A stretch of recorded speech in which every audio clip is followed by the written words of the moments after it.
Reading and writing are the most important subjects, and I want to make sure that you love them and get better at them because they can transform your life for the better. I also don't ever want you to have to take on debt to get better at these subjects. That's a big part of why this channel exists.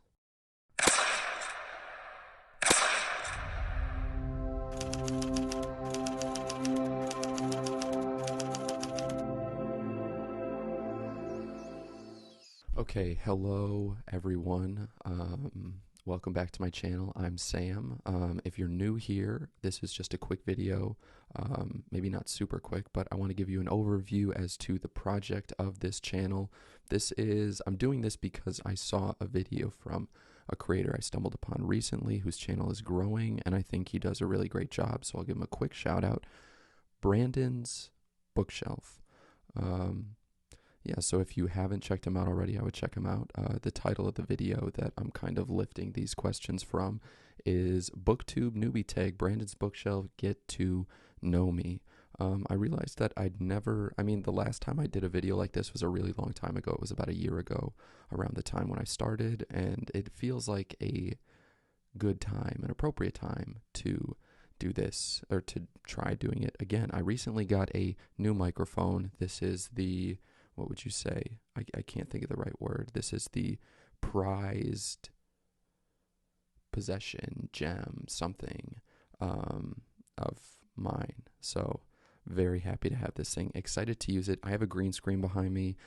You see these wrinkles right here? I have a feeling they're going to give me a very difficult time in post. So if it's just a green screen when I upload this video, I hope you'll forgive me. I hope you'll follow me to the end.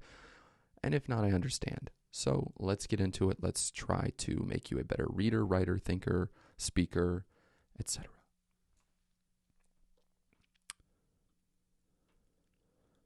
Okay, so there are 10 questions that I'm going to be answering today. I'm going to do a quick run through. Why did you start this channel? That's the first question. The second, what are some fun or unique things you can bring to Booktube, to the Booktube niche? The third, what are you most excited about for this new channel? My channel's not really new. I've been doing this about a year, but I am,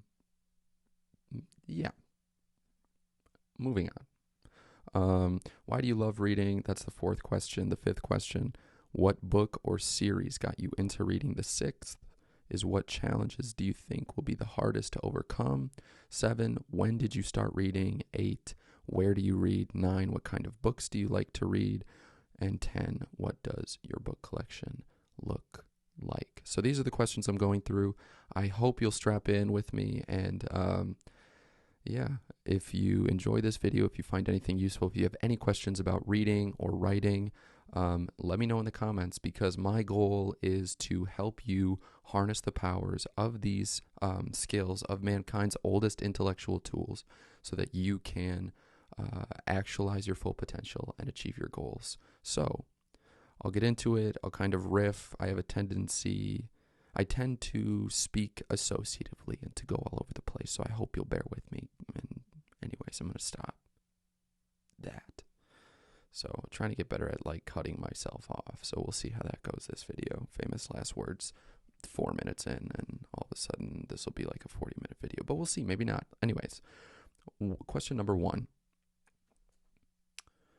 Why did you start this channel? So I started this channel when I was in graduate school at Johns Hopkins University. I was earning my master's, and I started it 7 months before graduation. So I graduated in May. I started around October. And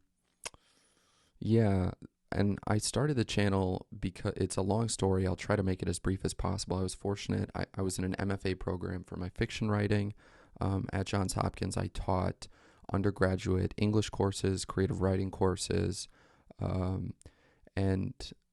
I was fortunate because Hopkins has a very good writing program. It's second only to the Iowa Writers Workshop, for those of you that have heard of it or are familiar with it. I was in a fortunate position, as I was saying, because Hopkins is it's a school that agents and editors want to visit. So I got to speak with agents and editors from big publishing houses, as well as the faculty at Hopkins who, everybody has published several books and yada, yada, yada. So I started learning about what the publishing industry or what my life might look like as somebody who wants to write fiction.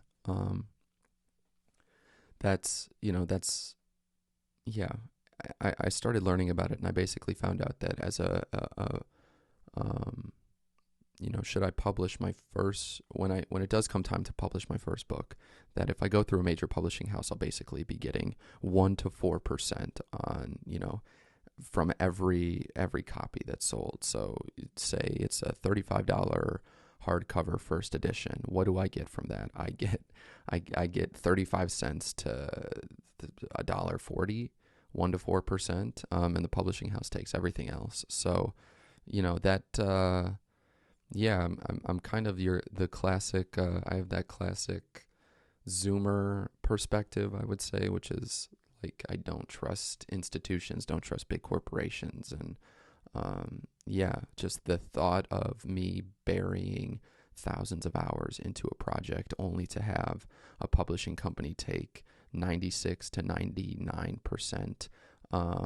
It doesn't sit well with me. So my thinking was I'll start this YouTube channel, and maybe in a couple of years it'll grow into something that's significant enough for me to either use as leverage to negotiate a better contract, or as a marketing tool for my books more generally. But I understood that, I'm not just gonna, my competencies lie in the fields of creative writing, English, reading, writing.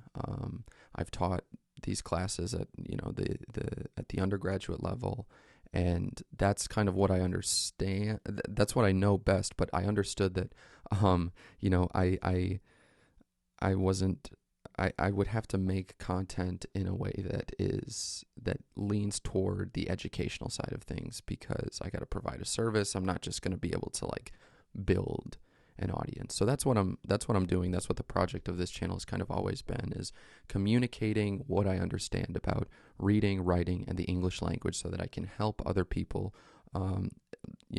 harness the powers of those things, and someday hopefully be able to support myself with my writings. So that's why. Let's see. I have notes, and the only thing I haven't mentioned is that I think reading and writing are the most important skills, and I want to give everyone access to a reading and writing education that doesn't require them to take on debt. I don't recommend you do what I did. If you're going to go to undergrad, if you're going to do that thing, you're going to take on debt to educate yourselves. I wouldn't recommend the humanities necessarily. And maybe some people disagree with me, but I think that debt is a really dangerous thing. Debt will force you to take on jobs you don't want to work. And I think that the internet, one of the reasons the internet is such an incredibly powerful tool, is because you can have access to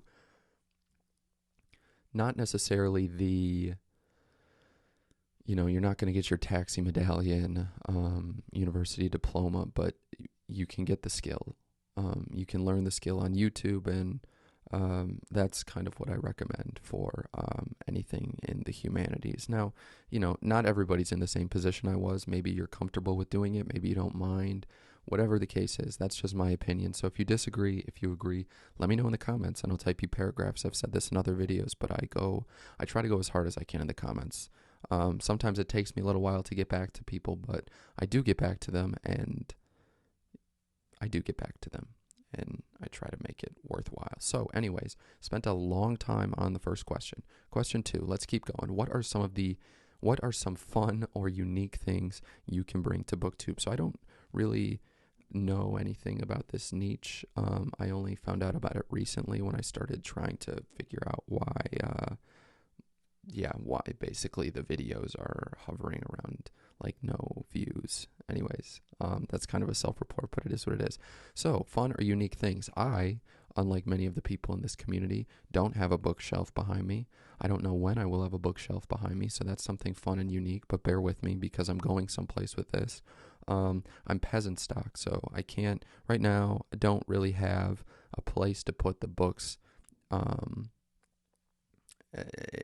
have a place to put the books where I can also record. So I'm figuring out what I want to put behind me. Obviously, this probably isn't fun, but it is maybe unique.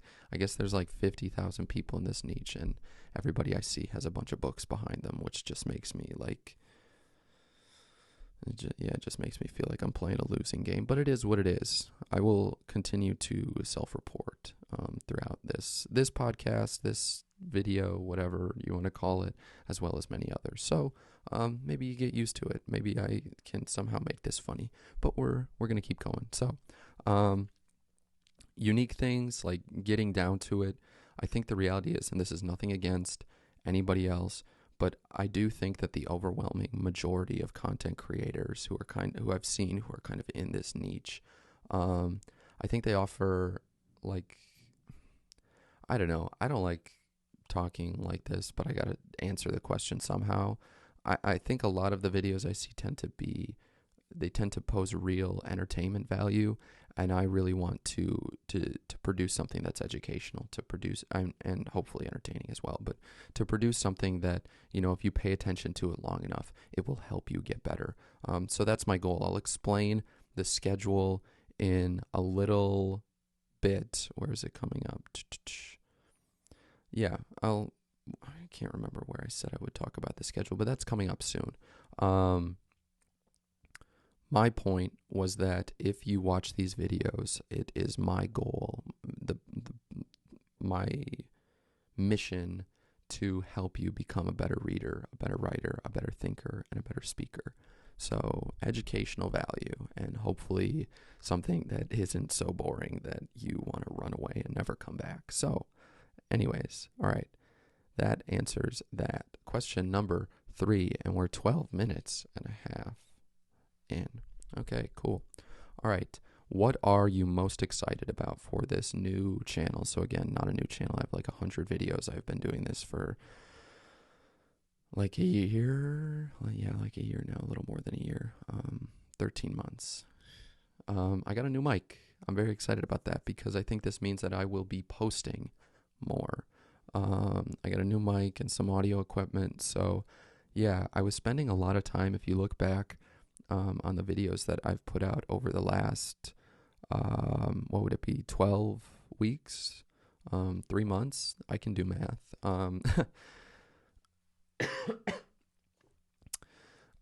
You'll see that they're pretty heavily edited. I was uploading once a week, and yeah, I don't like video editing at all. I understand its value though.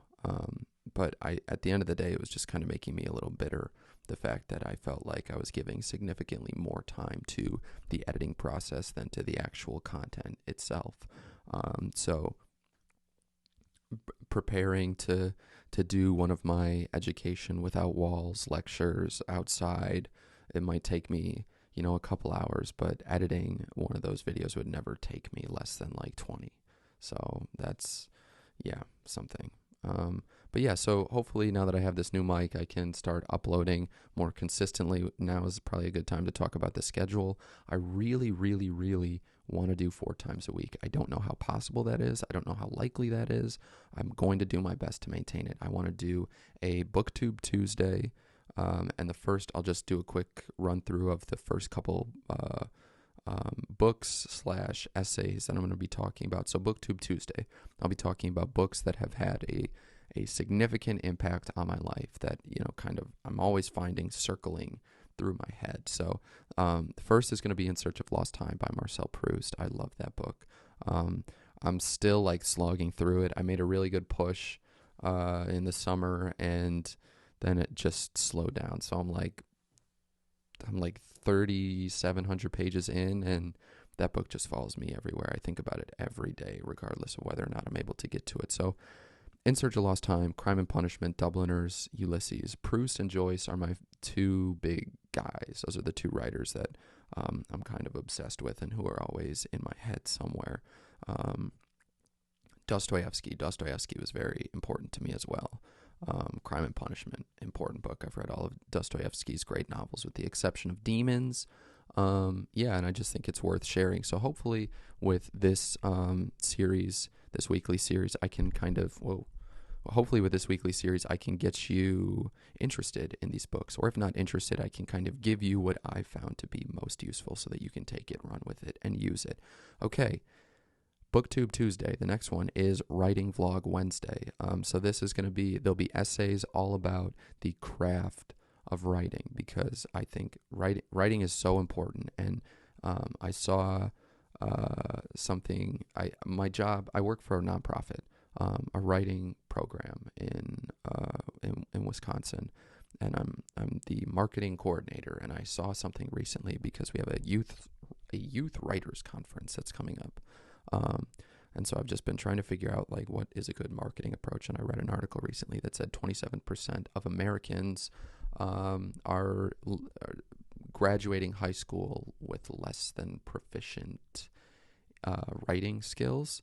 So writing is important because writing is a more sophisticated form of thinking. So when you practice writing, what you're really practicing is thinking clearly, thinking concisely, and communicating your ideas. And that is important because no matter what you do in your life, 9 times out of 10, you're going to have to communicate with people. Your ability to succeed depends upon your ability to tell a story. So writing is a way of practicing storytelling, practicing a real social skill in a low-stakes private environment. So the first 4 essays coming up that I'll be going through: How to Become a Writer by Leary Moore. I had the opportunity to learn from Leary Moore when I was doing my undergraduate work at the University of Wisconsin. The next essay is Fail Better by Zadie Smith. How to Become a Writer is actually a short story, I think. Fail Better, I'm pretty sure, is an essay. I can't remember. It's been like a long time since I've looked at this. But Fail Better by Zadie Smith, another great writer. Tradition and Influence is the third essay by T.S. Eliot.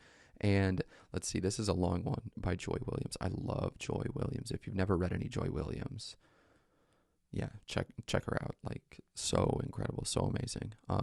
This essay is Uncanny, the Singing That Comes from Certain Husks. So that's the fourth one. Okay, so that's Booktube Tuesday, Writing Vlog Wednesday. The third weekly series, Fictionphile Friday. Fictionphile Friday is going to be my fiction, whatever I wrote that week, something that can be kind of squeezed into maybe 15 or 20 minutes. This is going to be my way of just,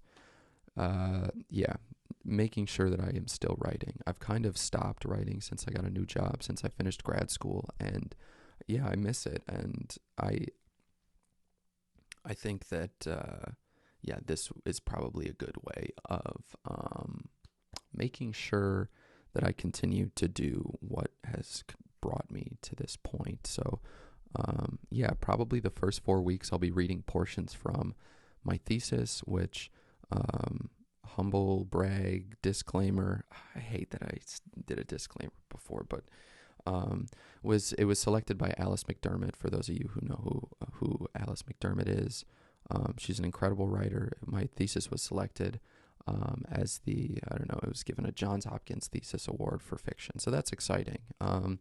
So I'll be probably reading portions through that. And this is kind of my personal day where I just get to be as, I don't know, what would you say, like self-centered as possible. No, not really, but just share my art, and maybe I can find people who connect with it. That would be cool.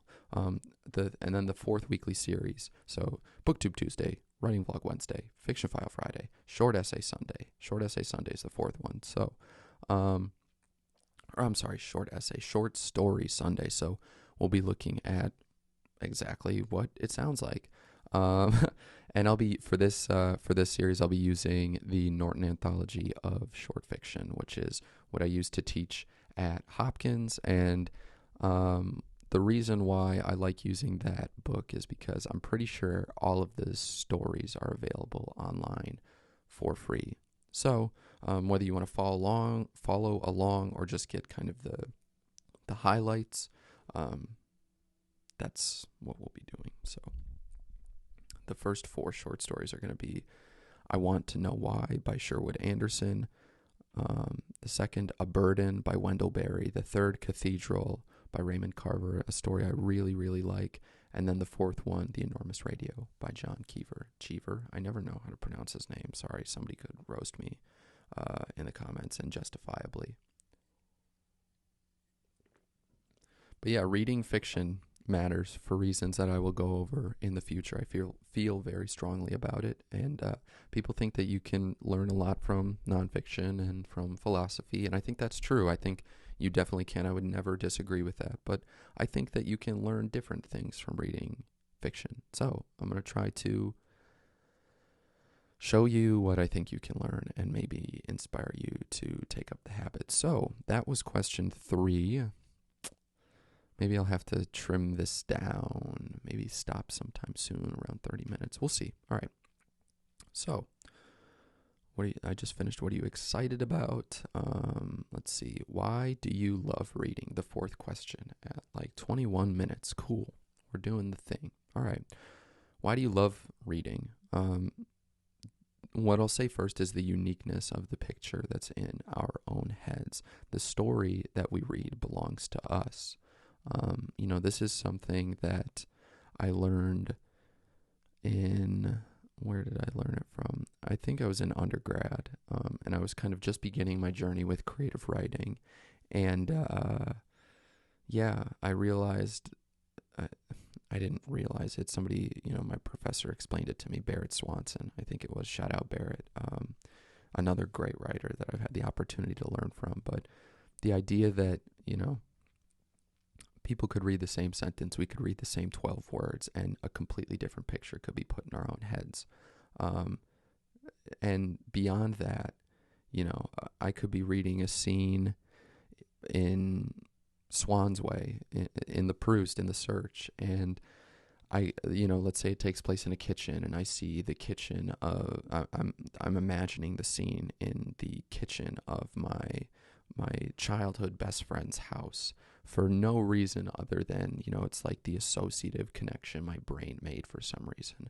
Okay, now, nobody else is likely to see that same thing. Maybe it'll be a different kitchen, it'll be some other kind of strange amalgamation of different memories in a person's mind, and I think that's beautiful. I think that's one of the big reasons why I love reading. It's because the story, unlike any other art form, it's tailored to us. It's filtered through our consciousness, through our psyche, our brain, whatever you want to say. And I think that's beautiful. I'll leave it at that. So another big reason, there are 2 big reasons that came to my mind. So if you're still sticking with me, God bless you. Thank you so much, because I was hoping to move faster, but I'm slow. I've always moved slowly. Reading follows us everywhere we go. So if you give time to reading, if you give time to writing, which I'm hoping to help inspire you to do with this channel, with these videos that I'm going to be doing, the benefit of giving your time to reading and giving your time to writing is that they follow you. Reading will follow you, and it will follow you because, just like writing is a more sophisticated form of thinking. So, when we sharpen our thoughts, you can imagine how that stays with us. Reading stays with us too. The ability, I say that reading is it's like an exercise for your brain. It's weightlifting for your brain, because what you're effectively doing is you're focusing on one train of thought and following it continuously. You're focusing on a single idea, and then you follow its development. You track its development. And, that's valuable. And it's difficult to nail down, a single reason why it's valuable. But, what you're effectively doing when you read is I think you're improving your analytical skills. You're improving your ability to reason, to think, to focus, whatever the right way of saying it might be. Reading follows us wherever we go. Think about like the symbology of the word reading. What are the different ways in the English language that we use the word reading? Okay, reading as in reading a book. Yes, that's one way of doing it. But beyond that, you can read somebody's body language. You can read the room. And what do those things mean? Again, it's like this analytical idea. So I think that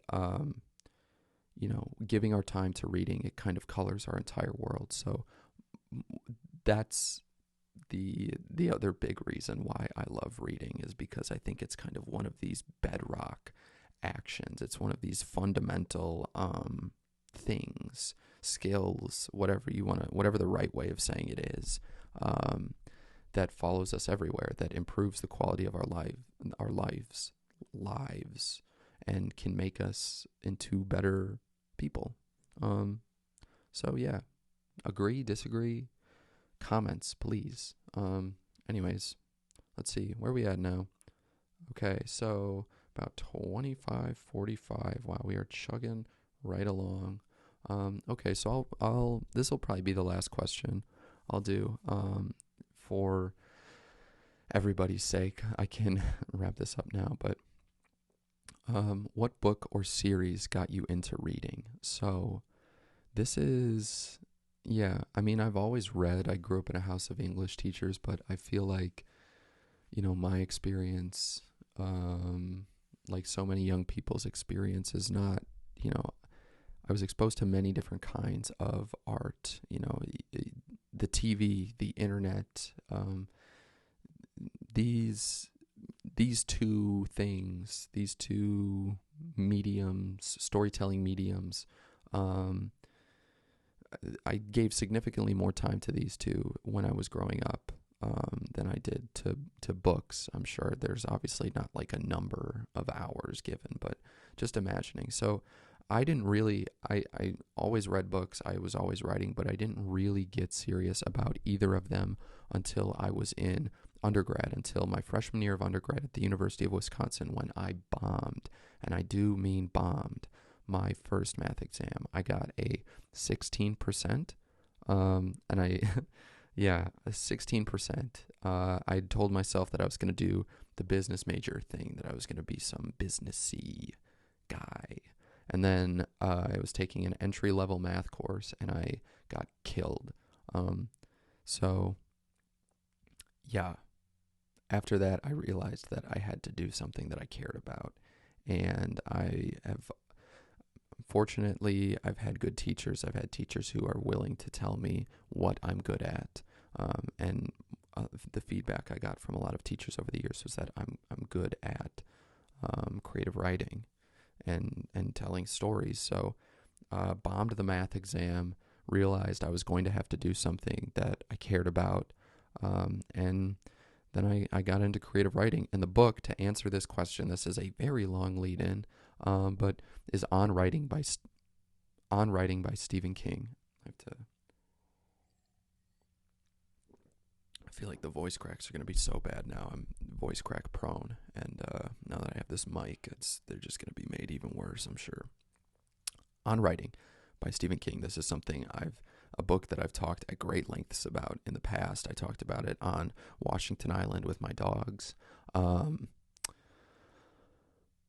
Writing by Stephen King. In that book, so I bombed my math exam. I went home, had like a mental breakdown. The exam was at night, so I walked across campus like 20 minutes back to my dorm room, and it was dark, it was cold, it was mid-October. I get back to my dorm room, and I just go down the creative writing rabbit hole. I'm like, what is the best book that I can buy that's going to help me become a better writer? And had I known then how long of a journey it would be, I don't know. I don't know if I would have been able to do it, but you never know how long these things take, and that's kind of good. Anyways, I saw Stephen King's book On Writing, and I'm like, I haven't necessarily read a lot of Stephen King.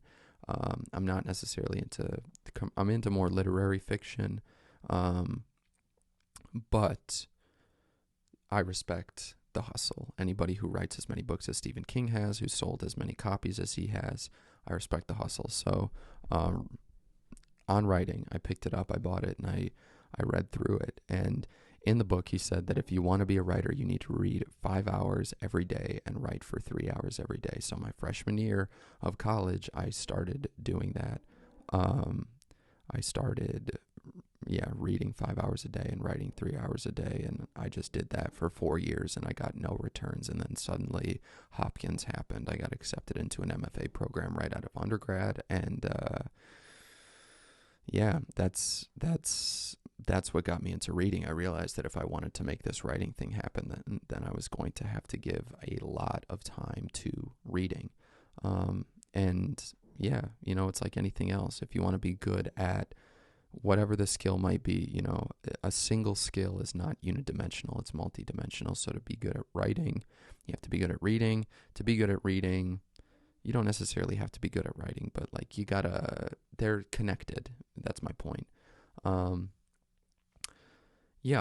And I'll say that I'll close now because, these 5 other questions, like we don't need to do an hour video. I feel like 30 minutes is probably enough. I'm